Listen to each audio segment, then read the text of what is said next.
This is my reading of The Well by Mildred D. Taylor. Charlie Sims was always mean, and that's the truth of it.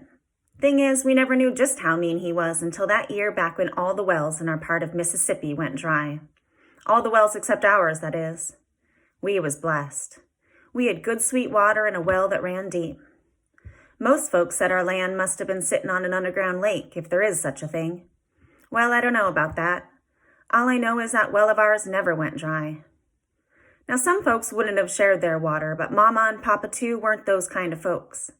They believed in sharing what they had, and they tried to teach us boys, my brothers Mitchell and Kevin, Hammer and me, the same thing.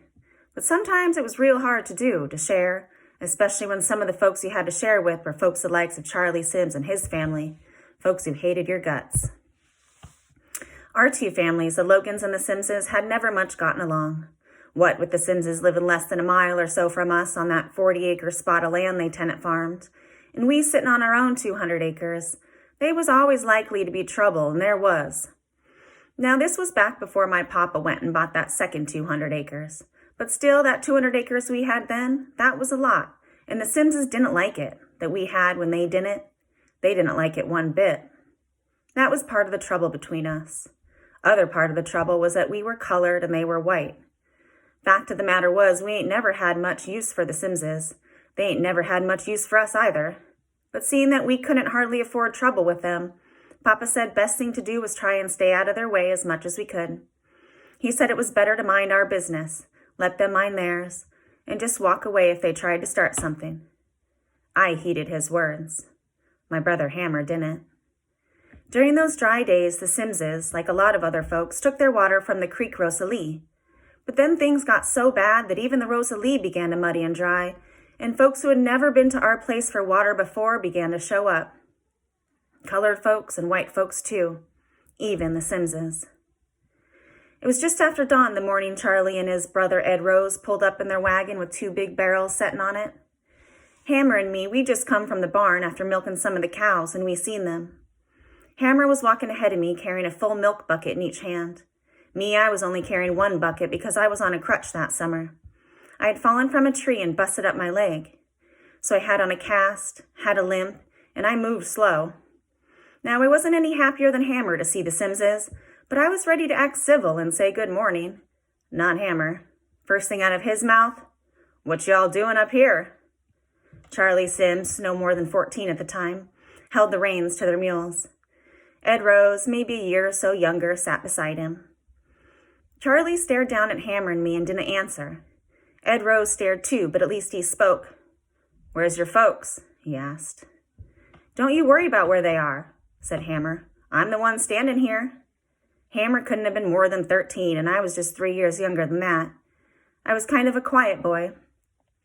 And Hammer in his way was too, except he always spoke like a man sure of himself. A man sure of himself in front of white folks. "You getting smart with me, boy?" asked Ed Rose. Now, back then, white folks ruled everything. A white man said jump, and most black folks did. White man said move out of the way, and most black folks did. White folks could say and do what they wanted just because they ruled things, because just one word of them against a black person, man or woman, or even a child, and that black man or that black woman or that child could be hanging from a tree, even just for mouthing off. One word. Hammer knew it. I knew it too. Still, Hammer said what he figured to say. He didn't jump. We hadn't been brought up that way. Without a word, Hammer turned and stepped back to the barn. He set the buckets on the ground next to the door and came back.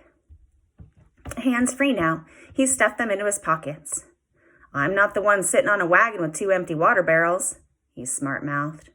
"I'm not the one sitting on someone else's land, and I'm sure not the one going to be answering questions." At that, Charlie Sims threw the reins aside and jumped up. "Looky here, you smart-talking N-word." "Hammer, David!" Mama opened the side door and came out.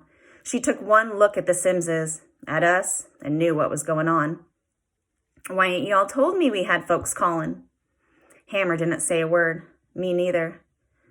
Mama came over to the dirt driveway and looked again at the Simses. "Y'all come to get water?" "Yeah," they said, showing her no respect, neither one saying, "Yes, ma'am," to her. That made my blood boil. That was my mama they was speaking to. But I said nothing. I didn't want trouble. Mama nodded towards the well. "There it is," she said. "Y'all's welcome to it. Get as much as you need." Charlie and Ed Rose didn't move. They didn't mutter a word. They kept their eyes on Hammer and me. Mama watched them watching us. "You boys, David and Hammer, y'all come with me," she said. "Breakfast about ready. Hammer, get them buckets and come on in the house." "In a minute, Mama," Hammer said real quiet-like. His eyes slanted down in that cold way they could. "Right now, I figure to stay here and give Ed Rose and Charlie a hand with our water." Mama glanced again at Ed Rose and Charlie, then again at Hammer. "I figure they can manage," she said. "I'm staying," Hammer said. Now, Mama was a tall woman, big-boned and strong. She was taller, bigger than my papa. Well, she put her hands on her hips and gave Hammer a "don't mess with me" kind of look. "I'll get my strap to you, boy, you back-talk me again. Now get them buckets and come on." With that, without waiting for another word from Hammer, she turned and headed back for the house. Hammer eyed the Simmses. He took his hands from his pockets and went back to the barn for the buckets. He picked them up, cut another look at the Simmses, and walked across the yard to the house. I looked back at the Simmses too, still on their wagon, then, leaning on my crutch and carrying my milk bucket, followed Hammer. Neither of the Simmses stepped down from the wagon until the door closed behind us. We stepped inside and found Mama standing by the door, whipping strap in hand. Hammer eyed the strap without a word and walked on to the pantry and put the milk buckets on the sideboard. Mama watched him, then hung the strap on the nail beside the door. None of us said a word. Now, at that time, the kitchen wasn't part of the main house. A body had to walk down a covered outside walkway to a separate room. That's the way folks used to build houses in them days, with a separate cooking place to keep the fire danger down. Well, my Grandma Rachel and my Aunt Callie, that was my mama's sister, had been down at the kitchen cooking, and they come in just about then, bringing in the breakfast food. Pot of steaming butter grits, long pan of hot biscuits, sausages and bacon, eggs and pear preserves. Nobody ever accused us Logans of not eating good at our table. Anyways, Ma Rachel took one look at the three of us, set the food on the table, stared us down, and demanded to know what was the matter. "Y'all tell me what it is," she said. I watched Ma Rachel with a bit of caution and hoped Mama wouldn't tell her. Everybody knew Ma Rachel wasn't very partial to white folks, especially not the Simmses. Not only that, but Ma Rachel was a bit touched in the head. Everybody knew that too. "Nothing, Mama," Mama answered. "Just folks coming for water." "What folks this time?" questioned Ma Rachel. "Oh, nobody particular," said Hammer. "Just the Simmses." If looks could cut, Mama's would have done it. She cut a look at Hammer, then said to Ma, "Now don't go upsetting yourself. They just come for water. They be gone in a minute." "Yeah, they come for water all right," snapped Hammer. "And Mama just up and let 'em have it, much as they want." I cut Hammer a look myself, wishing he'd watch his mouth, because I knew Mama wasn't going to let him keep getting away with smarting off. Like always, being Hammer, he paid no attention. Mama turned to him, and I was kind of surprised when all she did was talk to him. "Now, God done blessed us with this water, son, and long's I'm here, what we been blessed with, we're going to share long's other folks in need." Ma Rachel walked over to the window and looked out to the well. I moved right behind her, keeping my eyes on her. She put her hands on her hips and shook her head. "Other folks don't mean the Simmses. You too generous, girl. First they comes and takes our water. Next thing you know, they be comin' to take the land. You too free with what God done give you, Caroline. Way too free." "That may be, but long's I got breath in my body and that water's in the ground, I'm gonna give it." Ma Rachel turned. "Not long's I live," she said, and all of a sudden lunged for the shotgun over the door. I let go of my crutch and laid hold of the shotgun too and tried to wrestle it from her. "Nah, Ma Rachel," I shouted. "Nah!" "Aw, Lordy!" cried Aunt Callie as she and Mama rushed over. "Aw, Lordy!" Aunt Callie said again, just as Mama snatched the shotgun from both Ma Rachel and me. "Ain't gonna be no shootin'," Mama said, not a rise of anger in her voice. "Ain't gonna be no shootin'." I ain't wanting them white folks on this land, Ma Rachel cried. They come on this land, I'm going to find me another place to go. You hear me, Caroline? I'm going to find me another place to go. Mama sighed and placed the shotgun back over the door. Then she put her arm around her mama. Ma Rachel was a small woman, and standing there with Mama's arm around her, it looks almost as if she was the child. After a bit, my grandma pulled away from Mama and sat down in the rocker by the window.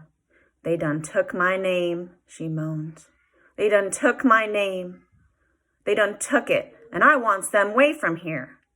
I was watching her, and I was thinking, here we were nearly some 10 years in what folks called the 20th century, but Ma Rachel's mind was still in the last century, dwelling on those days when she was a slave. Mama tried to give her some comfort, and Aunt Callie said, just rest yourself, Mama. They'll be gone soon. Don't fret yourself now. They'll be gone soon. Not soon enough for me, said Hammer. Mama turned as if she'd just about had it with him. The only thing saved him was a knock on the door. It was Mr. Clinton Melbourne and his son George.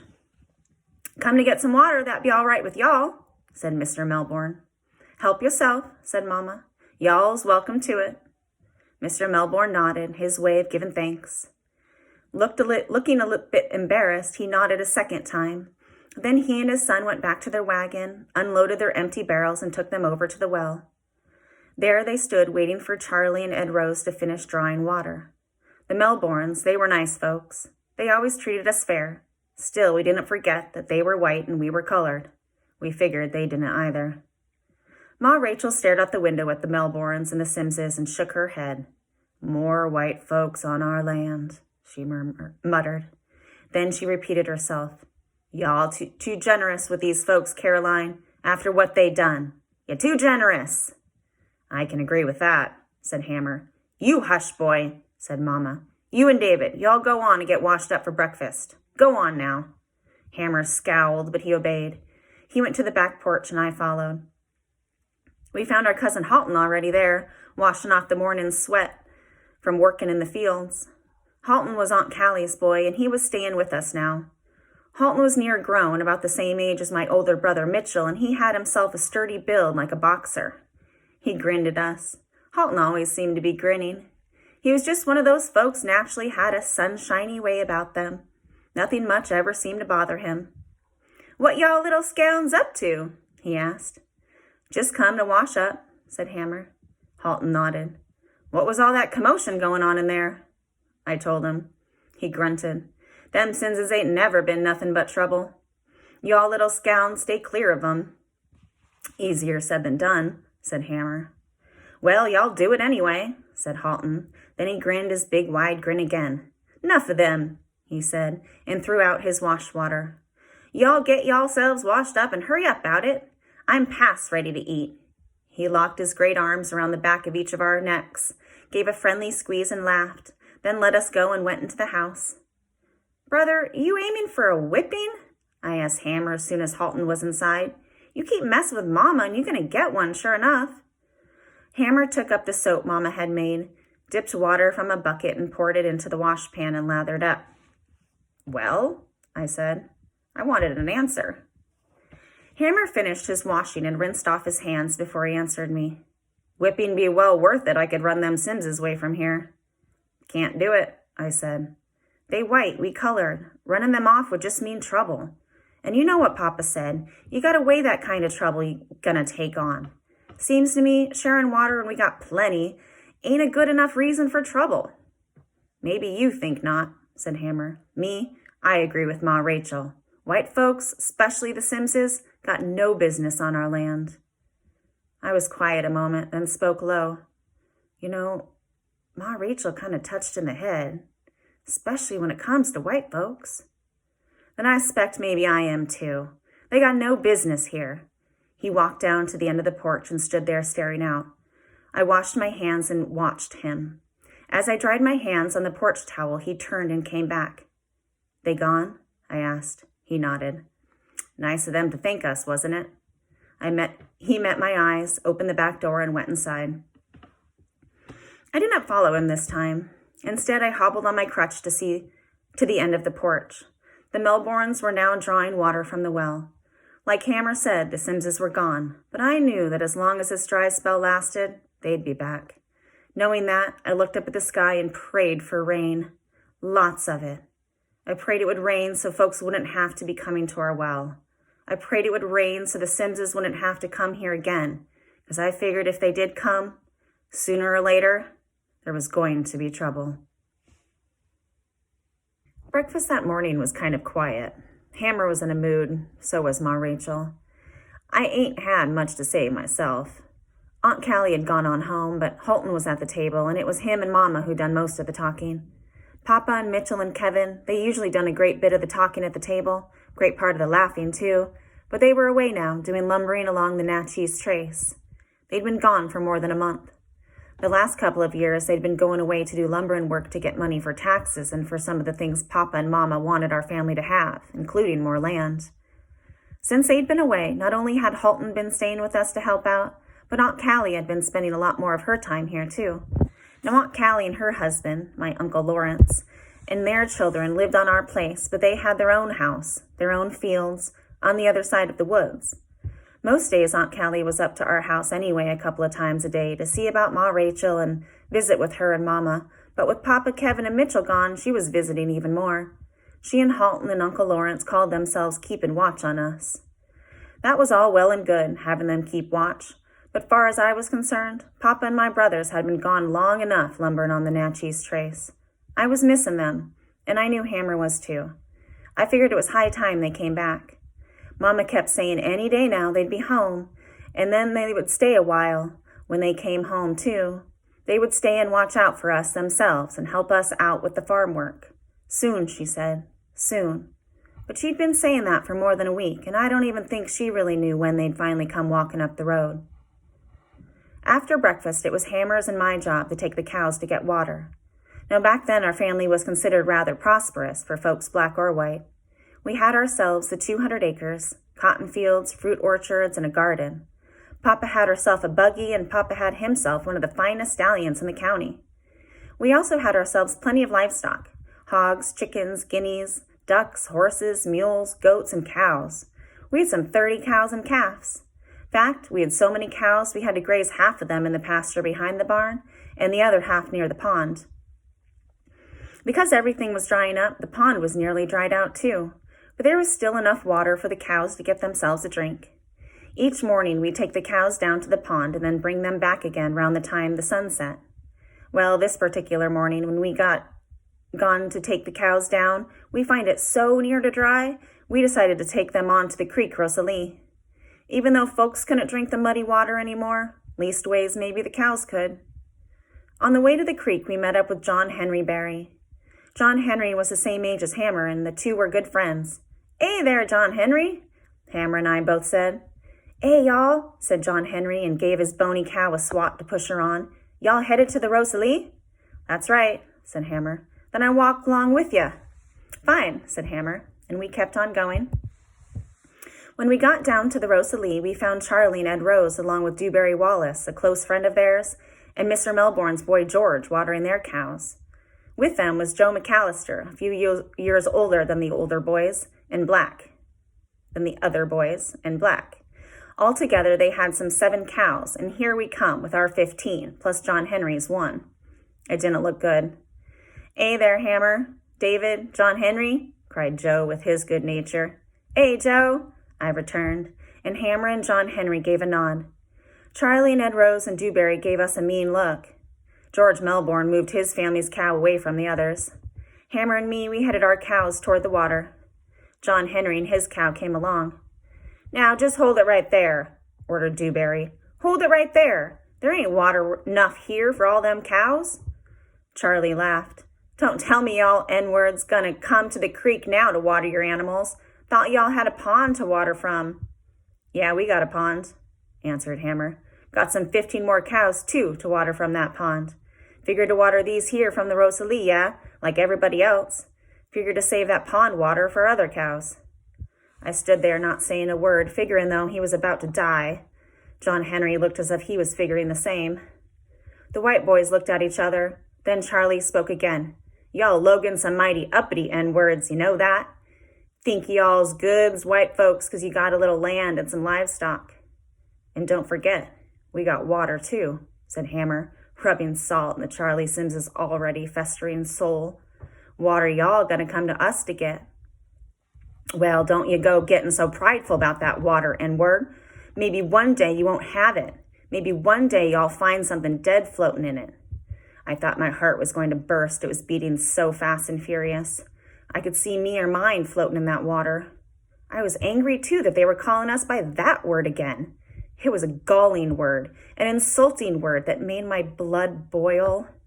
But a word I had to take, because that was just the way white folks talked to us. Maybe some figured no insult by it, but to me, it was always a stinging insult, and I stored that insult in my memory. So y'all N-words get, ordered Dewberry, saying that word again. Y'all ain't watering no N-word cows down here today. Yeah, said Ed Rose. Go on and water 'em from that pond of y'all's. George Melbourne ain't said a thing, but Joe McAllister, bless his heart, he sure enough did. Now just wait a minute, Mr. Ed Rose, he exclaimed. Them cows be needin' water, and God ain't gonna smile on a body turn away his dumb creatures needin' water. Ed Rose, Dewberry, George, and Charlie, too, all looked at Joe. Now, one thing about Joe McAllister was that he was what some folks would call not so bright.